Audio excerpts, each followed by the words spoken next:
একটি সোনার মুদ্রা নিন, সেটা জলে ফেলে দিন, তারপর তুলে নিন, সেটা মাটিতে ফেলে দিন, আবার তুলে নিন, কাদায় ফেলে দিন, আবার তুলে নিয়ে হাতুড়ি দিয়ে তার উপর প্রহার করুন।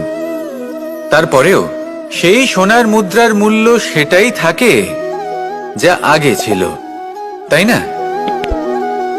এটা হলো উদাহরণ সংসারের সেই প্রত্যেকটা জীবের জন্য, প্রত্যেকটা মানুষের জন্য। কখনো কখনো জীবনে সাফল্যের বদলে আমরা বিফলতা পাই। যতটা আশা করেছিলাম ততটা শ্রেষ্ঠ কর্ম করতে পারি না। কখনো বা আমরা ভুল করে ফেলি, কখনো আমরা অনুচিত কর্ম করে ফেলি, কখনো সংসার আমাদের বুঝতে পারে না। তার পরিণামস্বরূপ এই সংসার আমাদের নিন্দা করে, আমাদের উপেক্ষা করে, আমাদের বিষয়ে কটু কথা বলে, কখনো সামনাসামনি বা কখনো পেছনে। সংসার এমন একটা আচরণ করে যেন আমাদের সাথে কথা বলাটাই একটা বিশাল অপরাধ। এবার সেক্ষেত্রে কি করা উচিত? মনকে শান্ত করা উচিত। বেশিরভাগ ক্ষেত্রেই এমন সময় মানুষ এটা ভেবে বসে যে তার জীবনের কোনো মূল্যই নেই। তার মনে হয় যে সে এই সংসারে শুধু একটা বোঝার সমান। সে নিজেকে ঘৃণা করতে থাকে। ওর মনে হয় যে তার জীবন শূন্য। কিন্তু তা নয়। আপনি সোনার মুদ্রার মতো। যদি আপনার মধ্যে সেই গুণ থাকে, আপনি শ্রেষ্ঠ কর্ম করেন, আপনার মধ্যে সেই বিদ্যা থাকে, আপনি নিরন্তর প্রয়াস করেন, সৎকর্মের পথে এগোতে থাকেন, তাহলে আপনার নিজের যে মূল্য তৈরি হয় সেটা কোনো পরিস্থিতিতে কোনো ব্যক্তি আপনার থেকে কেড়ে নিতে পারবে না। শুধু নিজে ভেঙে পড়বেন না। এটা ভাবুন, যে সম্মান আপনি হারিয়েছেন সেটা আপনি কিভাবে ফিরে পেতে পারেন, তার জন্য কি করতে হবে। যে ধন আপনি হারিয়েছেন সেটা পেতে হবে কিভাবে, তার জন্য কি কি করতে হবে। শান্ত মনে সবটা ভেবে দেখুন, সিদ্ধান্ত নিন এবং অগ্রসর হন। আপনি এই সংসারের কাছে তেমনই হয়ে উঠবেন যেমন আপনার কর্ম হবে। যদি তা শ্রেষ্ঠ হয়, সবাই তাই ভাববে। আসুন আমার সাথে ভালোবেসে বলুন, রাধা রাধা। প্রত্যেক মানুষ নিজের জীবনে দুঃখ অনুভব করেন। প্রত্যেকের দুঃখ আলাদা হতে পারে।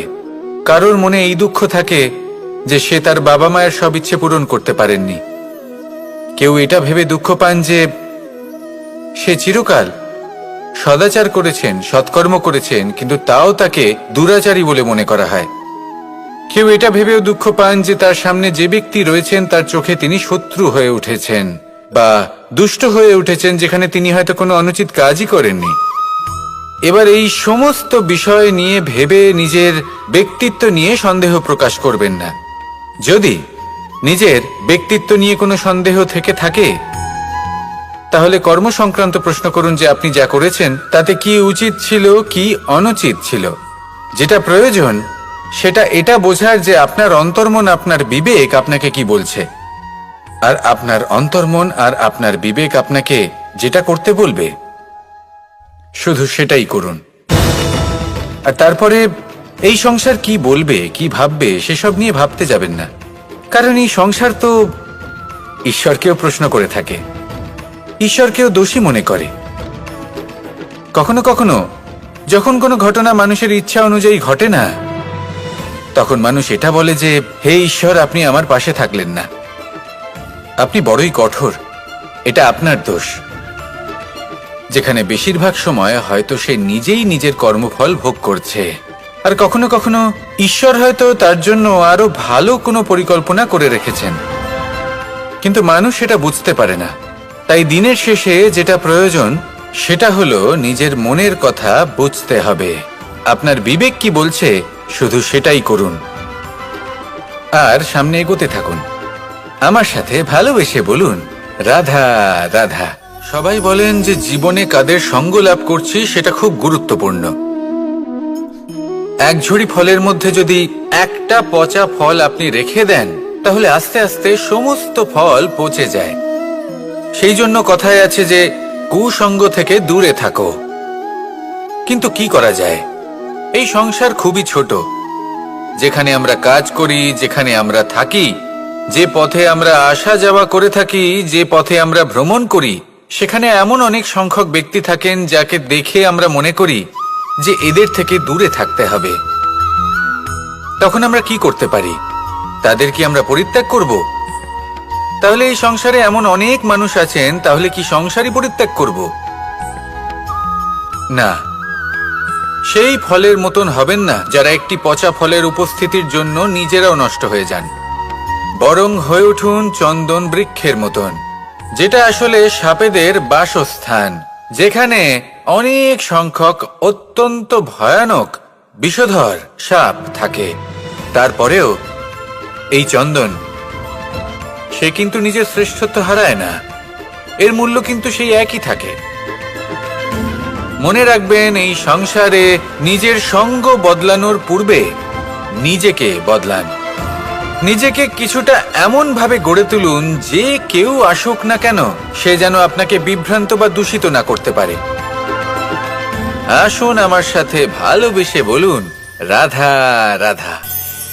মানুষ জীবনে অনেক ধরনের সুখ লাভ করে, অর্থ সুখ, পরিবারের সুখ, বৈভবের সুখ। কিন্তু এমন একটা সুখ আছে যা বেশিরভাগ মানুষকে প্রভাবিত করে, কিন্তু সেই সুখ তাদের কোনো প্রয়োজনই নেই। সেটা হলো পরনিন্দা সুখ। অর্থাৎ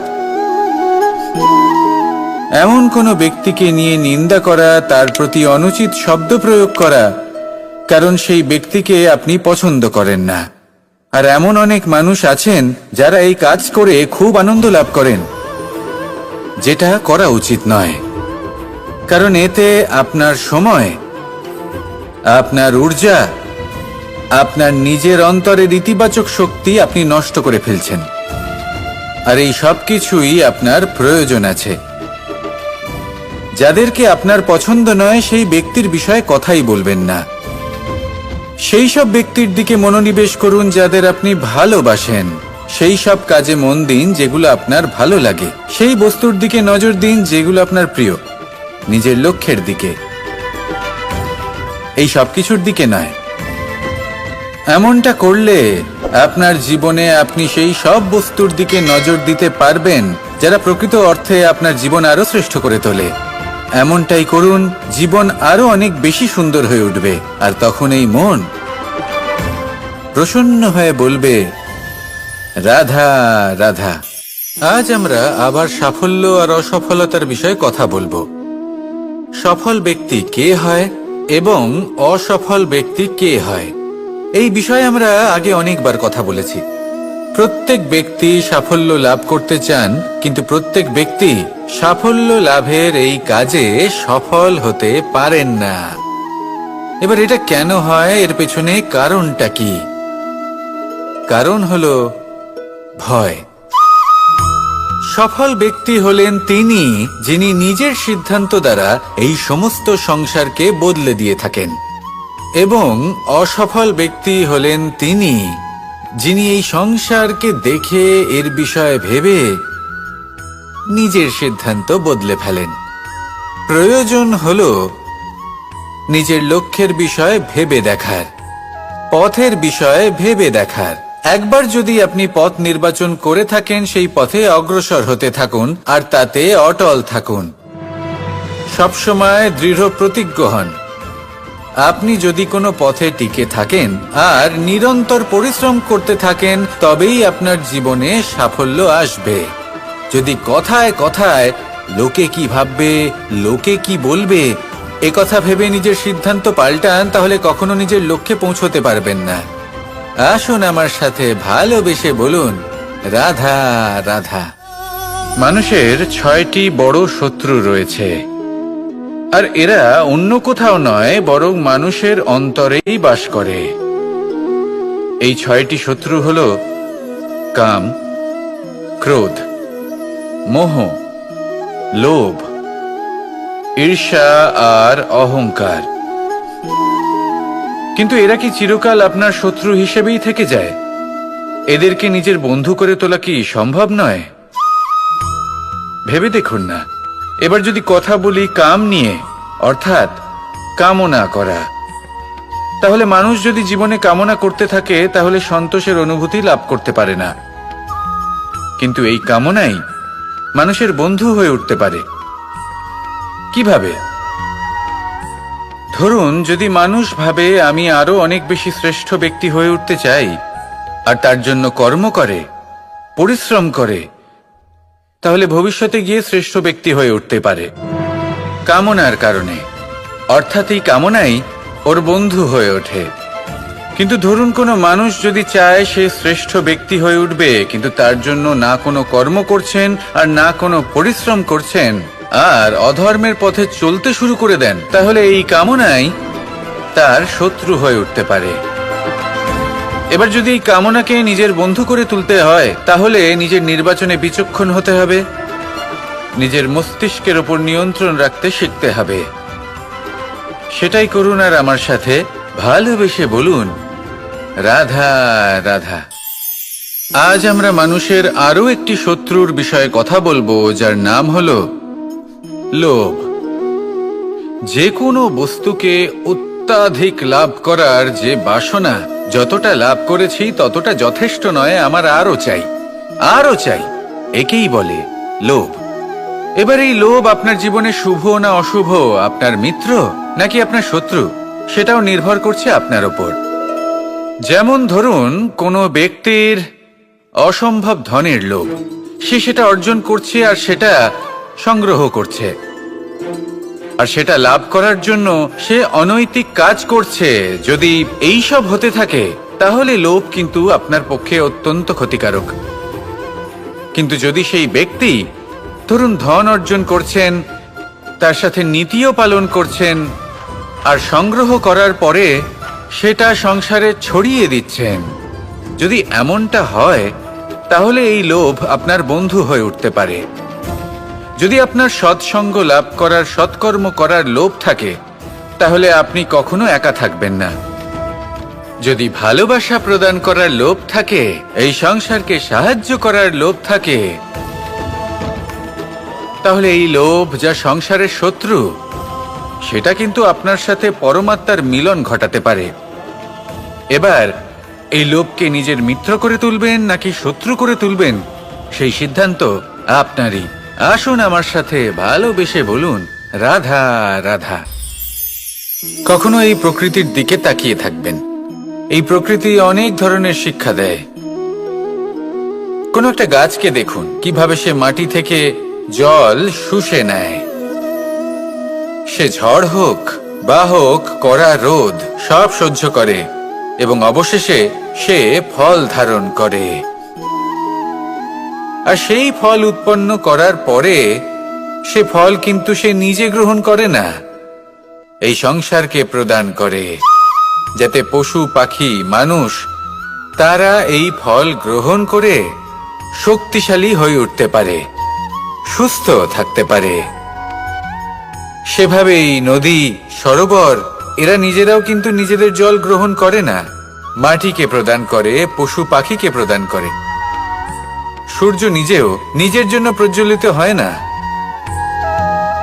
সে প্রকাশ ছড়িয়ে দিতে চায় আমাদের সবার কাছে, সে আলো পৌঁছে দিতে চায়। এই প্রত্যেকের কর্মে পরমার্থ নিহিত আছে, আর সেই জন্যই এদের সকলকে পুজো করা হয়। তাই মনে রাখবেন, আপনার কাছে জীবন যাপনের অতিরিক্ত যা কিছুই আছে, তা পরমার্থের জন্য। তাহলে তার সদ্ব্যবহার করুন আর আমার সাথে ভালোবেসে বলুন, রাধা রাধা। পরিবর্তন, এটা হলো সৃষ্টির অমূল্য নিয়ম। এই সংসারে সবকিছু সময়ান্তরে পরিবর্তিত হয়, এই সময়ও পরিবর্তিত হয়। পরিবর্তন চিরকাল হয়ে এসেছে আর চিরকাল হতে থাকবে। কিন্তু এবার আমরা সেই পরিবর্তন কিভাবে লাভ করব, যেটা আমাদের প্রয়োজন, যেটা আমরা চাই। আমরা জীবনে বিকাশ চাই। এই বিকাশ কিভাবে লাভ করতে পারি? এই প্রকৃতি কিন্তু আমাদের অত্যন্ত উত্তম উদাহরণ দিয়ে বুঝিয়েছে। একটি বিন্দুর উদাহরণ দিয়েছে, যা ভবিষ্যতে একটা বিশাল নদীর আকার ধারণ করে। এটা কিভাবে হয়? মেঘ থেকে একটি বিন্দু ঝরে পড়ে সেই পর্বতের ওপর যেখানে হিম আছে। সেই হিমের সংস্পর্শে আসা মাত্র সেই বিন্দুর সাথে আরো বেশ কিছু বিন্দু যুক্ত হয়, তারপর তারা অগ্রসর হয়, আরো কিছু বিন্দু যুক্ত হয়, আস্তে আস্তে একটা ক্ষীণ ধারার রূপ ধারণ করে, এবং সেটাই ভবিষ্যতে আরো এগোতে থাকে অনেকটা যাওয়ার পর যখন অনেক সংখ্যক বিন্দু একসাথে যুক্ত হয় তখন সেটা বিশাল নদীর আকার ধারণ করে। এবার আমরা মানুষ বলে আমাদের সাথে এই নিয়মের অন্যথা হয় তা নয়। আমরাও এই প্রকৃতির অংশ, আমাদের ক্ষেত্রেও একই নিয়ম প্রযোজ্য। যখন পরিশ্রম করে অনেক সংখ্যক বিন্দু আমরা একত্রিত করব, তখনই পরিবর্তনের নদী প্রবাহিত হবে। প্রয়োজন হলো নিরন্তর পরিশ্রম করা এবং ধৈর্য ধরা। এটা করতে থাকুন, জীবনে সবকিছু লাভ করতে পারবেন। কারণ প্রকৃতি আমাদের এটাই শিখিয়েছে, আর আমরা এই ব্রহ্মরই একটি অংশ, যার দ্বারা এই ব্রহ্মাণ্ড নির্মিত। আসুন আমার সাথে ভালোবেসে বলুন, রাধা রাধা। আমরা সকলে সামাজিক জীব। মানুষের সাথে দেখা সাক্ষাৎ করা এটা চিরকালই চলতে থাকে। আমরা কখনো কাউকে উপহার দিই, আবার কখনো কেউ আমাদের উপহার দেয়। কখনো কি এমন হয়েছে যে আপনি কাউকে একটা উপহার দিয়েছেন, কিছু সময় পরে বা কিছু মাস পরে সেই উপহারই ঘুরে ফিরে আপনার কাছেই এসেছে, অর্থাৎ সেই বস্তুটাই আপনার কাছে আবার ফিরে এলো? এরকম হয়। ছেলেবেলায় একদিন একজনের বিবাহ ছিল, তখন মা তাকে একটা উপহার দিতে চাইছিলেন। তাই তিনি একটা পোশাক বানালেন আর সেটাকে সুসজ্জিত করছিলেন। আমি দেখলাম আর জিজ্ঞেস করলাম যে মা, এই পোশাক এত সুসজ্জিত করার কি আছে? তখন মা বললেন যে কানাই, কখনো কাউকে এমনই উপহার দেবে, এমন প্রকারে দেবে যে সেটা যদি আবার ঘুরে ফিরে তোমার কাছে ফিরে আসে তাহলে যেন তোমার খারাপ না লাগে। এটাই কিন্তু হয় আমাদের ব্যবহারের সাথে, কর্মের সাথেও এবং আমাদের কথার সাথেও। তেমনই আচরণ করবেন যে আচরণ আপনি সহ্য করতে পারবেন। যদি মুখ থেকে কটু কথা বেরোতে থাকে তখন নিজেকে সংযত করে নিন। সেই শব্দই প্রয়োগ করুন যেটা আপনি তার বদলে শুনতে চাইবেন এবং আপনার দুঃখও হবে না। কারণ আপনার কর্ম এমন একটা উপহার যেটা আবার ঘুরে ফিরে ফলস্বরূপ আপনার কাছেই আসবে। সেই জন্য নিজের আচরণ শুভ করুন, নিজের মানসিকতা শুভ করুন, নিজের মুখ থেকে মধুর বাণী নিঃসৃত করুন, আর এইভাবেই মধুরভাবে বলুন, রাধা রাধা। এই সংসারে প্রত্যেকটা জিনিসের নিজস্ব একটা বিশেষত্ব আছে, আর তার বিশেষত্বর জন্যই তাকে বিশেষ গুরুত্ব দেওয়া হয়। যদি কথা বলি অস্ত্রের, যেমন তরোয়াল। তরোয়াল নির্মাণ করা হয়েছে রক্ষার জন্য। কত তাড়াতাড়ি সে সামনে উপস্থিত শত্রুকে নিধন করতে পারে। এবার এই তরোয়ালের কোন গুণটা দেখা প্রয়োজন? সেটার ধার। সেই বস্তুটি নয় যার মধ্যে এই তরোয়াল রাখা হয়। সেইভাবেই যদি আমি কথা বলি বাণের, তাহলে এটা প্রয়োজনীয় নয় যে সেই বাণ কতটা তীক্ষ্ণ, কতটা বলশালী। এটা দেখা প্রয়োজন যে তার আকারটা কেমন।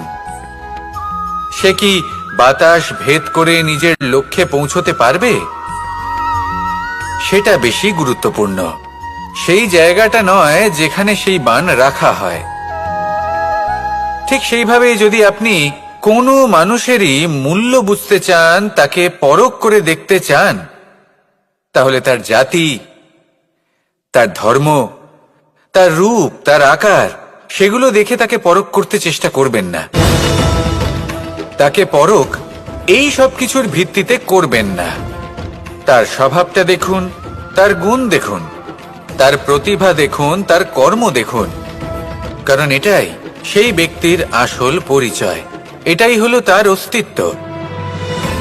যখনই আপনি কোনো নর্তককে শ্রেষ্ঠ নৃত্য প্রদর্শন করতে দেখেন, তখন আপনি কিন্তু এটা ভাবেন না যে সে কোথা থেকে এসেছে, সে কি খায়, ওর বন্ধু বান্ধব কারা। আপনি তার নৃত্য দেখেন, ওর শিল্প দেখেন, সেটারই প্রশংসা করেন, সেটাকেই সম্মান করেন। সেইভাবে এই সংসারে সকলকে সম্মান করুন। আর এই সম্মানের আধার হওয়া উচিত তার গুণ, তার স্বভাব, তার কর্ম, তার রূপ আর তার বেশভূষা নয়। আসুন আমার সাথে ভালোবেসে বলুন, রাধা রাধা। এই সংসার বলে যে কৃষ্ণ হলো মহাযোগী। কেউ বলে যে কৃষ্ণ হলো সাংখ্যযোগের প্রবর্তক, কেউ বলে ভক্তি যোগের, কেউ বলে জ্ঞান যোগের, কেউ কেউ এটা মনে করেন যে অষ্টাঙ্গ যোগের প্রভু হলাম আমি। কিন্তু এই যোগ আসলে কি? যোগ বিষয়টাকে বোঝা খুব একটা কঠিন নয়, কিন্তু সেই যোগকে নিজের যাপনের অংশ করে তোলা হলো অত্যন্ত কঠিন, আর তার জন্য প্রয়োজন অভ্যাস। যোগ শব্দটার অর্থ হলো যুক্ত করা, আর এটা আমি ছোটবেলায় শিখেছিলাম। যখন আমার মাখন খেতে ইচ্ছে করত আর মা মাখনের সেই হাঁড়িটা ওপরে টাঙিয়ে রাখতেন, তখন আমরা ভাবতাম যে অত দূরে পৌঁছবো কি করে। তখন আমরা যোগের বিষয়ে জানতে পারলাম, আর তখন জানতে পারলাম যে সবথেকে গুরুত্বপূর্ণ যোগ আসলে কি? সহযোগিতা, সাহায্য। আমরা সব সখারা একসাথে জড়ো হতাম, একে অপরের পিঠের উপর উঠে দাঁড়াতাম, আর তারপর আমরা ওই মাখনের হাঁড়ির কাছে পৌঁছতে পারতাম, আর তারপর আমরা সবাই মিলে সেই মাখন ভাগ করে খেতাম। সহযোগিতা, এটা অত্যন্ত গুরুত্বপূর্ণ। পাণ্ডবরাও মহাভারতে এটাই করেছিলেন। ওনাদের সাথেও কেউ ছিল না, একে অপরকে সাহায্য করে ওনারা অনেক বীরদের একত্রিত করেছিলেন। তারপর অবশেষে মহাভারতের এই মহাযুদ্ধে ওনারা জয়লাভ করেছিলেন। রামায়ণে রাম এবং লক্ষ্মণের সাথে কেউ ছিল না। সহযোগিতার মাধ্যমে ওনারা ভাল্লুক আর বানর সেনাকে একত্রিত করেছিলেন, আর এই সংসারের সব থেকে প্রবল রাক্ষস রাবণকে বধ করেছিলেন। মনে রাখবেন, একসাথে মিলে যদি আপনারা কর্ম করতে শেখেন, তাহলে এই সংসারে এমন কিছুই নেই যেটা আপনি অর্জন করতে পারবেন না। আসুন আমার সাথে ভালোবেসে বলুন, রাধা রাধা। মানুষ যখনই কোনো পর্বতারোহণ করতে শুরু করে, তখন সে বারবার পড়ে যায়, বারবার উঠে দাঁড়ায়, সামনে এগোতে চেষ্টা করে। কিন্তু যদি সে দৃঢ় নিশ্চয় করে থাকে, তাহলে সে অবশেষে সেই পর্বতের শিখরে পৌঁছেই যায়। চলার পথে যদি বড় কোনো পাথর চলে আসে বা পর্বতের কোনো বড় অংশ সামনে আসে, তাহলে সে তার সাথে ধাক্কা খায় না, সে পথ বদলে নেয়। কিন্তু বাধা তাকে সবসময় পেতেই হয়, আর সেই বাধা সে পায় ছোট ছোট পাথরের দ্বারা। তাদের উপর পা পড়লে তার পা পিছলে যায় আর সে পড়ে যায়। এই ছোট ছোট পাথর হলো আমাদের জীবনের সেই ছোট ছোট সমস্যা, সেই ছোট ছোট ভুলগুলো যেগুলো আমরা অবজ্ঞা করতে থাকি। আমরা ভাবি এর দ্বারা কি বা ক্ষতি হবে, কিন্তু সেগুলোই অনেক সময় আমাদের অসফলতার কারণ হয়ে দাঁড়ায়। যত তাড়াতাড়ি সম্ভব এই ছোট ছোট পাথরগুলিকে জীবন থেকে তুলে ফেলে দিন। ভুল হওয়াটা স্বাভাবিক, কিন্তু তার মানে এই নয় যে বারবার সেই ভুলের পুনরাবৃত্তি ঘটবে। ভুলটা বুঝুন, সেটা স্বীকার করুন, আর সেটা শুধরে নিন। যখন আপনি এটা করতে শিখবেন, তখনই খুব তাড়াতাড়ি আপনি সেই শিখরে পৌঁছতে পারবেন। আর যখন পৌঁছে যাবেন, তখন এই মন প্রসন্ন হয়ে বলবে, রাধা রাধা। সূর্য এই সংসারকে আলো প্রদান করে। সূর্যের মনে যদি নিজের তেজের জন্য অহংকার জন্ম নেয়, তখন তার অহংকার ভঙ্গ করে মেঘ। সূর্যের আলো পূর্ণরূপে ঢেকে দেয়। মেঘের মনে যদি নিজের গতি নিয়ে অহংবোধ জন্ম নেয়, তাহলে মেঘের অহংকার ভঙ্গ করে পর্বত। মেঘের গতি অবরুদ্ধ করে দেয়। এবার যদি পর্বত নিজের নিশ্চলতা নিয়ে অহংকার করে, তাহলে সেই অহংবোধ ভঙ্গ করে একটি মূষক। সেই বিশাল পর্বতে একটি ছিদ্র করে দেয়। এবার যদি মূষকের নিজের মনে অহংবোধ জন্ম নেয়, তাহলে জল তার অভিমান ভঙ্গ করে, সেই ছিদ্র দিয়ে প্রবেশ করে। আর যদি জলের মনে অহংবোধ জন্ম নেয়, তখন মানুষ বাঁধ নির্মাণ করে তার গতিপথ রুদ্ধ করে, জলের অহংকার ভঙ্গ করে।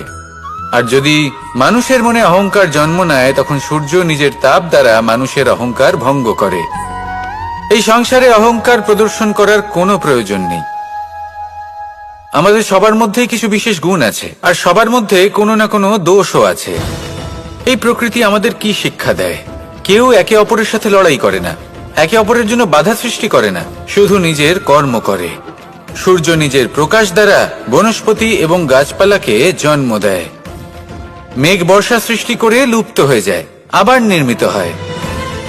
পর্বতের সেই নিশ্চলতা সেই বর্ষাকে একটা দিশা প্রদান করে, আর তারপরে তা ধারা হয়ে প্রবাহিত হয়ে যায়। এইসব কি?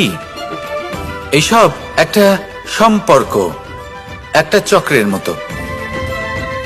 সবাই একসাথে নিজের কর্ম করে, তাই এই চক্র আবর্তিত হয়। এটা আমাদেরও করতে হবে, একসাথে মিলে কাজ করতে হবে। কারোর জন্য বাধা হয়ে উঠলে হবে না, কাউকে ছোট মনে করলে হবে না। এটাই করতে থাকুন, সবাই মিলেমিশে কর্ম করুন। প্রকৃতি আমাদের এই শিক্ষাই দেয়। আসুন আমার সাথে ভালোবেসে বলুন, রাধা রাধা। আপনি কখনো পলাশ ফুল দেখেছেন? কি সুন্দর দেখতে, লাল রক্তবর্ণ, উজ্জ্বল, কিন্তু এতে কোনো সুগন্ধ নেই। সেই জন্য ওকে শুধু চোখ ভরে দেখতে ইচ্ছে করে। দেখবেন তাকে কিন্তু পুজোতে ব্যবহার করা হয় না, এই ফুল দিয়ে মালা বানানো হয় না।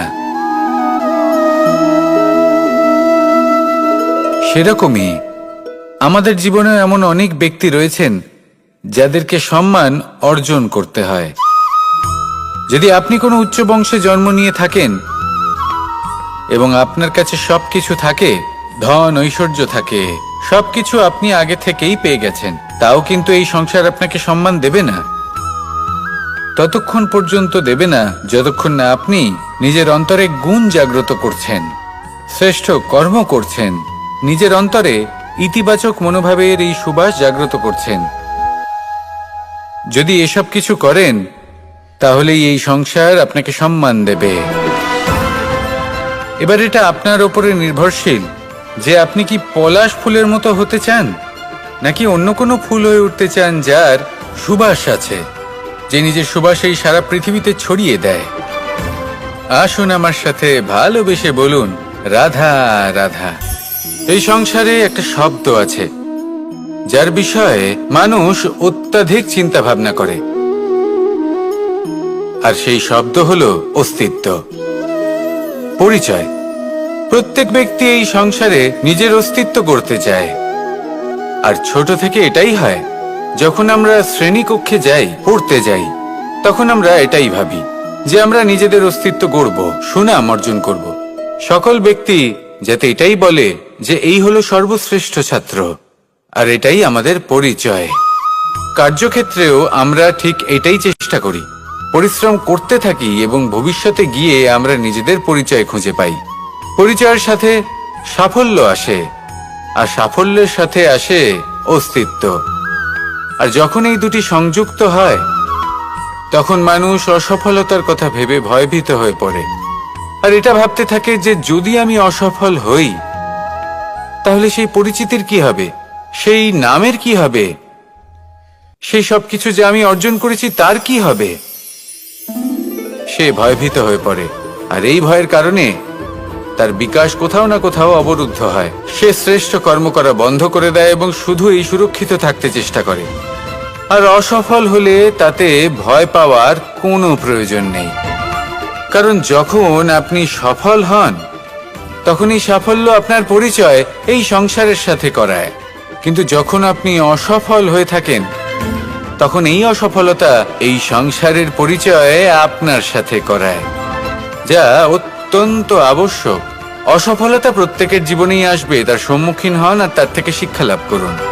কারণ যখনই আপনি অসফল হন তখনই আপনার জ্ঞান চক্ষু উন্মুক্ত হয়। আসুন আমার সাথে ভালোবেসে বলুন, রাধা রাধা। নিজের নিজের অভিজ্ঞতাগুলো দেখে, তার পরিণাম দেখে প্রত্যেক মানুষের মনে একটা ধারণা জন্ম নেয়। প্রজন্মের পর প্রজন্ম যখন অগ্রসর হতে থাকে, এই ধারণাগুলোই কারণ হয়ে ওঠে যা মানুষের জীবনে তার শুভর, অশুভর, লাভের, ক্ষতির এই সবকিছুর আধার হয়ে ওঠে।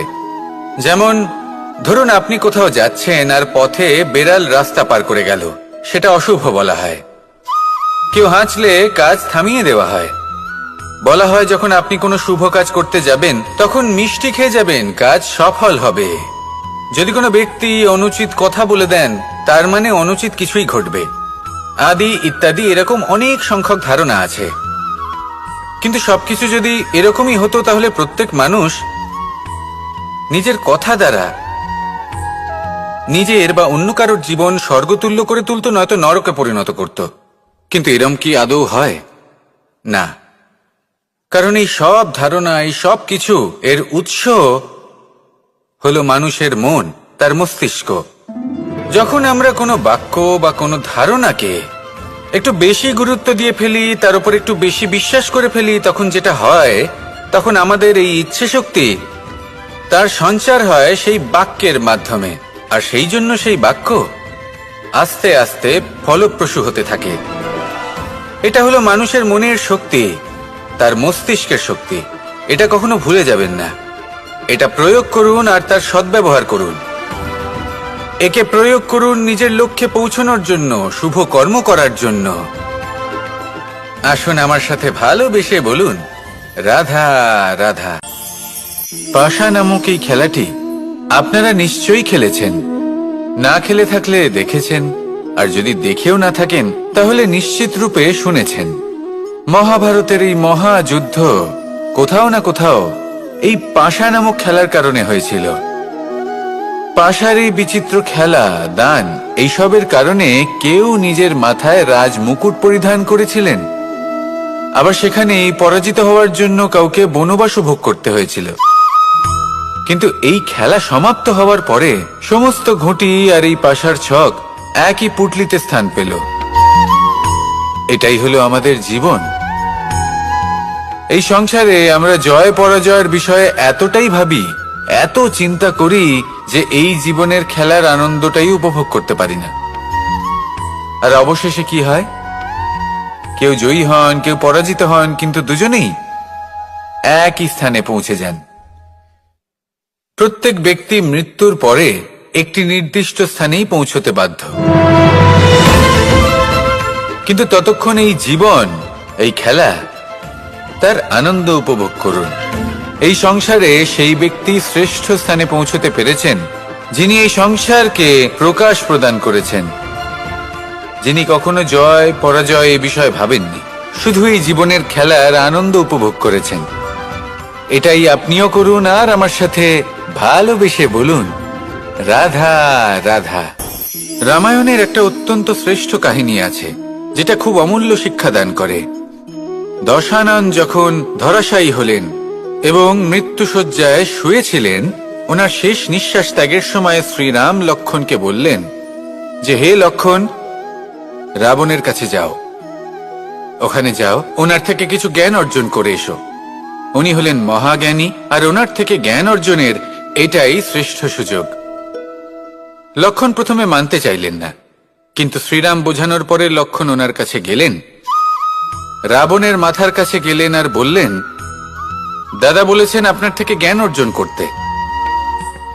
রাবণ কিছুই বললেন না। লক্ষ্মণ বললেন, আপনি তো দেখছি খুব অহংকারী, মৃত্যুশয্যায় শুয়ে আছেন, শেষ নিঃশ্বাস ত্যাগ করতে চলেছেন, আর তাও এত অহংকার। রাবণ বললেন, নিজের দাদা রামকে ডাকো। শ্রীরাম এলেন, রাবণের পায়ের কাছে এসে দাঁড়ালেন। উনি নিজের হাত জোড় করলেন আর বললেন, হে মহাপণ্ডিত রাবণ, আপনি হলেন মহাজ্ঞানী, দয়া করে আমাদের কিছু জ্ঞান প্রদান করুন। রাবণ বিনম্র চিত্তে ওনার কথা শুনলেন, খুব বিনম্র চিত্তে ক্ষমা প্রার্থনাও করলেন, আর এই সংসার একটি অত্যন্ত শ্রেষ্ঠ জ্ঞান লাভ করল। এর দ্বারা আমরা ঠিক কি শিক্ষা লাভ করি? রাম এবং লক্ষ্মণ দুজনেই ছিলেন তেজস্বী, দুজনেই ছিলেন শ্রেষ্ঠ, ছিলেন বীর, ছিলেন বলবান। কিন্তু শ্রীরামকে মর্যাদা পুরুষোত্তম বলা হয়ে থাকে, কারণ উনি বীর ছিলেন, সাহসী ছিলেন, তার সাথে একটি অত্যন্ত গুরুত্বপূর্ণ গুণ ছিল। সেই গুণ হলো বিনম্রতা। এটা খুবই শ্রেষ্ঠ একটা গুণ। যদি কেউ আপনাকে কটু কথা শোনায়, তাহলে উত্তরটা আপনি বিনম্রভাবেও দিতে পারেন। এই বিনম্রতা এমন এক আবেগ যেটা দেখে মনে হবে কোমল, কিন্তু এটা ততটাই প্রবল অস্ত্র। এমন একটা অস্ত্র যা সকলকে নিরস্ত্র করে দিতে পারে। যদি আপনি সাহসী হন এবং বিনম্র হন, তাহলে আপনি বিজয়ী হবেন। যদি আপনি জ্ঞানী হন এবং বিনম্র হন, তাহলে আপনি অবশ্যই মহাজ্ঞানী হয়ে উঠবেন। তাই নিজের মনে বিনম্রতা ধরে রাখুন আর ভালোবেসে বলুন রাধা রাধা। কখনো আমরা কোনো হাটে যাই, কোনো বিশেষ বস্তু কেনার থাকে, ওখানে যাই, গিয়ে অন্য কারোর কথা শুনে অন্য কোনো বস্তু কিনে নিয়ে আসি, অদরকারি জিনিস কিনে ফেলি। তারপর ভাবি যে আমরা এরকম কেন করলাম, এটা আমরা ভুল করলাম, আমার এটা করা উচিত হয়নি, আদি ইত্যাদি। মানুষ যখন জীবনে এমনই সিদ্ধান্ত নিয়ে বসে, এমন নির্বাচন করে, তখন সেই সিদ্ধান্ত নিশ্চিত রূপে তার ভবিষ্যতের জন্য অত্যন্ত গুরুত্বপূর্ণ হয়। কিন্তু যদি আপনি কোনো অনুচিত চয়ন করে ফেলেন, তাহলে মন খারাপ করবেন না, সেই গ্লানিবোধ নিয়ে কষ্ট পাবেন না, সামনে অগ্রসর হতে থাকুন। কারণ এই অনুচিত নির্বাচন আপনাকে উচিতভাবে জীবনযাপনের পথ দেখাতে পারে। এবার যদি আমি আপনাকে বলি যে আপনি আগুনে হাত দিন, সেটা কি আপনি করবেন? করবেন না। কেন? কারণ জীবনে কোনো না কোনো দিন আপনি একটা ভুল নির্বাচন করে আগুনে হাত দিয়েছিলেন, তারপরে আপনি শিক্ষা পেয়েছিলেন যে আমি জীবনে আর কোনোদিন আগুনে আর কিছুতেই হাত দেব না। এই জীবনও ঠিক সেরকমই। জীবনের সেই সব অধ্যায়, সেই সব সময় যা ব্যর্থ হয়েছে, সেটা নিয়ে ভেবে সময় নষ্ট করবেন না। সেটা থেকে যে শিক্ষা পেয়েছেন সেটা মনে রাখুন, আর যে অধ্যায় বাকি রয়েছে, যে সময় বাকি রয়েছে, তাতে কিভাবে সফল হওয়া সম্ভব সেই বিষয়ে ভাবুন। আর আমার সাথে ভালোবেসে বলুন রাধা রাধা।